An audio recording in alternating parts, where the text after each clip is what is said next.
આગલા વર્ષે આવું રિઝલ્ટ બી નહીં હતું હમ ને તોડ બી એવો લાગ ઓછો હતો ને ફૂટ બી એટલું બધું કાંઈ હતું નહીં. જાત આ જ હતી. અચ્છા. રિઝલ્ટ એવો આવ્યો કે રોજે રોજ તોડવું પડતું છે. ઓહો, ગયા વર્ષે આ જ બિયારણ રોપેલું. આ જ કેટલી તોડ થશે એવું લાગે? હજી તો મારે આખું ચોમાસું નીકળી જશે. આ ચોમાસું આખું નીકળી જશે. હા. નમસ્કાર ખેડૂત મિત્રો, આજે આપણે એવા એક ખેડૂત મિત્રને મળવા માટે આવ્યા છે કે જેમના ખેતરમાં ભીંડાની ખેતી કરી છે. અત્યારે મહિનો ચાલે છે મે મહિનો અને આજે તારીખ છે 25, એટલે કે મે મહિનાના આખરી દિવસ છે, છેલ્લા દિવસો ચાલી રહ્યા છે. તમે ખેતર જોઈ શકો છો, એકદમ લીલું છમ. તો આજે ખેડૂત મિત્ર આપણી સાથે અહીંયા ઊભા છે. એમના પરિચય સાથે આપણે જાણીએ કે આ કઈ જાત બનાવી છે અને એમાં ટ્રીટમેન્ટ શું કરી છે. તો સૌપ્રથમ તમારો પરિચય આપજો. શું નામ છે તમારું? મારું નામ કમલેશભાઈ કલણભાઈ ગામિત, દાદરિયા. ઓકે, એટલે તાલુકો કયો? વાલોડ. હા, અને જિલ્લો? તાપી. તાપી. મને જણાવો કે આ ભીંડાની ખેતી તમે કેટલા વર્ષોથી કરો છો? ભીંડાની ખેતી તો 4 વર્ષ જેવા થયા. 4 વર્ષથી કરો છો, બરાબર. હવે અત્યારે આ વર્ષે કઈ જાત બનાવી આ ખેતરમાં? રૂકમણી. રૂકમણી, બરાબર. તો ખેડૂત મિત્રો, આ રૂકમણી જાત છે. કેટલા મહિના થયા આ રોઈપાને? મહિનો ઉપર થઈ ગયા. મહિનો ઉપર થઈ ગયા. એટલે મતલબ ચાલુ થયા તે કે પછી? હા, ચાલુ કેટલા દિવસ હમણાં? આ 20 તોડ તો તોડી લીધા. 20 તોડ તોડી લીધી? હા. અચ્છા, એટલે લગભગ 2 મહિના જેવા થયા હશે 2 મહિના રોપેલા ને? હા, 2 મહિના આસપાસ ખરા, બરાબર. તો આજે વર્ષોથી તમે મતલબ 4 વર્ષથી તમે ખેતી કરો છો ભીંડાની, અને આ વર્ષે તમે ભીંડાની ખેતી કરી છે. આ બેમાં તમને તફાવત શું લાગે? શું ફેરફાર લાગે? તફાવતમાં આ વર્ષે મેં દવા વાપરી. કઈ દવા? આજે અહીંયા નીચે આપણે અહીં રાખી છે. હા, સ્ટીમરીચ છે, સેજ છે, રેપઅપ છે, બાયો 99 છે, એનપીકે છે અને ઝિંક. હા, આ વસ્તુ તમે વાપરી. કેટલા દિવસે છંટકાવ કર્યો અને જમીનમાં કેટલી વખત આપ્યું? જમીનમાં મેં 2 વખત વાપરી ને છંટકાવ 3-4 વાર જેવી લાગી. અચ્છા, તો એનાથી તમને શું ફાયદો દેખાય? આગલા વર્ષોમાં કરતા અત્યારે શું ફાયદો વધારે દેખાય એ થોડીક વાત કરો. આગલા વર્ષે આવું રિઝલ્ટ બી નહીં હતું ને તોડ બી એવો લાગ ઓછો હતો ને ફૂટ બી એટલું બધું કાંઈ હતું નહીં. જાત આ જ હતી. અચ્છા.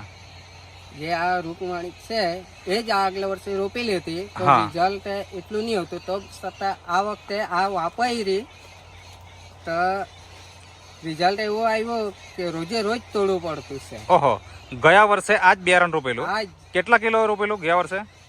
એ 500 ગ્રામ. 500 ગ્રામ. આ વર્ષે એટલું જ છે, 500 ગ્રામ જ છે. હા, બિયારણ તેનું તે જ રૂકમણી જ. બરાબર. તો ગયા વર્ષે આ 500 ગ્રામમાંથી કેટલું ઉત્પાદન આવતું? એમાંથી 30 કિલો એટલું નીકળતું હતું. અને વચ્ચે એક દિવસ છોડીને તોડતા કે દરરોજ? એક દિવસ છોડીને 30 કિલોના આસપાસ નીકળતું 500 ગ્રામમાંથી. ગયા વર્ષની વાત છે. વધારેમાં વધારે કેટલું નીકળેલું? વધારેમાં વધારે ગયા વર્ષે નીકળતું 50 સુધી જેવું ગયું. 50 કિલો સુધી ગયું વધારેમાં વધારે, બરાબર ને? પણ એવરેજ પકડીએ તો 30-35 ની એટલું જ થતું, બરાબર ને? હવે આ વર્ષે એ જ બિયારણ છે, બરાબર. તમે આ જે નેટસફ કંપનીની જે પ્રોડક્ટ છે એમાં તમે 4 વખત છંટકાવ કર્યો અને જમીનમાં કેટલી વખત આપ્યું? 2 વખત. હવે આ જ્યારે કર્યું તો તમને તમારા ખેતરમાં, આ જે ભીંડાનું ખેતર છે એમાં તમને શું ફાયદો દેખાય છે? ફાયદામાં ઉત્પાદન વધારે મળ્યું. ગયા વર્ષે 500 ગ્રામમાંથી 30-35 એવરેજ થતું, તો આ વર્ષે કેટલું થયું? આ વર્ષે 70 કિલો ને 70 એવરેજ 100 સુધી ગયું. હજુ ચાલુ છે. હા, આજે 20 તોડ આપણી થઈ ગઈ. એમાં વધારેમાં વધારે તોડ કેટલાની થઈ? વધારેમાં વધારે 90-95 જેવો કિલો નીકળ્યા. 95 કિલો સુધી ગયું એક દિવસ જો સોયડું તો. કેવું? એક દિવસ છોડીને તોડે તો 95 સુધી ગયું. 95 સુધી ગયું. પણ હવે તમે દરરોજ ના તોડો છો? અત્યારે દરરોજ ના તોડવું પડતું. તો દરરોજ ના તોડો તો કેટલું ઉત્પાદન આવે? એ 50 કિલો. 50 કિલો દરરોજ? એટલે આમ જોવા જાય તો એક દિવસ વચ્ચે છોડીને જો તોડીએ તો 100 કિલો થાય જ, બરાબર ને? એનો મતલબ એવો થયો કે ગયા વર્ષે આપણે વધારેમાં વધારે જે ઉત્પાદન આવેલું એટલું તો અત્યારે રોજ ના આવે છે, રોજના જ આવે. એટલે ઉત્પાદન ડબલ થઈ ગયું એમ કહેવાય ને. હા, ડબલ. બરાબર ને? ડબલ. તો શું તમે આ જ્યારે દવા વાપરવાની ચાલુ કરેલી નેટસફ કંપનીની ત્યારે તમને એવો વિશ્વાસ હતો ખરો કે ઉત્પાદન ડબલ આવશે એમ? એવું તો હવે રિઝલ્ટ હવે આવે કે નહીં આવે એવું પેલા લાગતું હતું. હા, પણ જયારે વાપર્યું છે, હિંમત કરી કે ચાલ જે થાય તે બહુ બહારની દવા બહુ વાપરી, તેવું રિઝલ્ટ નહીં મળ્યું. નહીં મળ્યું ને ખર્ચો વધારે થતા હતા. બરાબર. આનો ખર્ચો કેટલો કર્યો? આ મારે ખર્ચો 5,000. બરાબર. અને માનો કે આ નહીં વાપરતે તો કેટલો ખર્ચો થઈ જતે? એ વધી જતે. કારણ કે ગયા વર્ષે કેટલો થયેલો?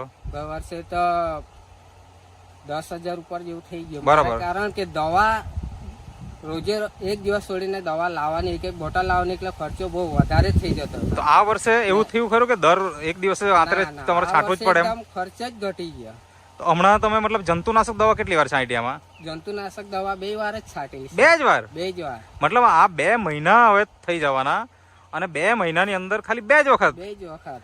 એટલે કે આ દવા જો રેગ્યુલર વાપરે, નેટસફ કંપનીની જે બાયોફિટ છે, તો એના કારણે જંતુનો ઉપદ્રવ પણ ઓછો થઈ જાય. ઓછો રોગ આવે જ નહીં તો માને જ ચાલે. બરાબર. તો તમને ભીંડાના લાગમાં એક તો ફાયદો થયો ને ફૂટ બી જોરદાર આવે. અચ્છા, આપણે જોઈ શકીએ ખરા કે? બતાવો ને જરા, ફૂટ બતાવો ને. આ ખેડૂત મિત્રો તમે જોઈ શકો છો, આ ફૂટ નીચેથી ઘણી બતાવો ને કેટલી ફૂટ છે. હા હા હા, 1 2 3 4. અને તમે ફૂટ જો, જાડી જાડી ફૂટ. બરાબર ને? એનો મતલબ શું થઈ ગયો કે હવે આ જે ભીંડાનું ખેતર છે, આપણે એક જ જગ્યાએ નહીં પણ આગળ જઈને બી બતાવ્યા.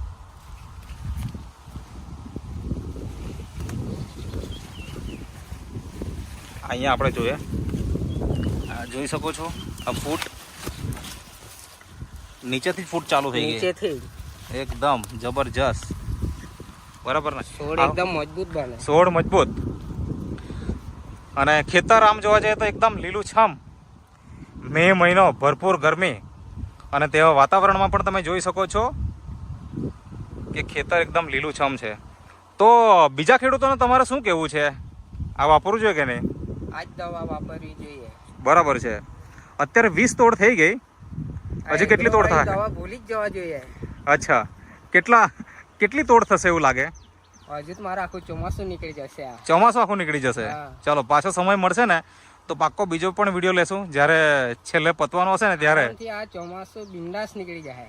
હવે મને એક વસ્તુ જણાવો, ખેડૂતો દરેક આજે ખેતી, હા, એક વસ્તુ છે કે આ મે મહિનામાં ભીંડા આવા થાય નહીં ને કોઈ રોપે બી નહીં. બરાબર. રોપે તો એપ્રિલમાં રોપે. હા હા હા, તો 1 મહિનો પહેલા જેવું આમ તેમ હશે. બરાબર છે. કહેવાનો મતલબ એવો છે કે જો દવાનો ઉપયોગ જો પ્રોપર કરો તો ઉત્પાદન પણ સારું મળે, ફૂડ પણ સારી મળે, અને એના કારણે આપણને બીજું બજારમાં ભાવમાં કેવું છે? બજારમાં ભાવ સારું મળે, ક્વોલિટી સારી આવે. ક્વોલિટી સારી. અચ્છા, આજે તોડી નાખ્યા ભીંડા? આજે તોડી નાખ્યા. બરાબર.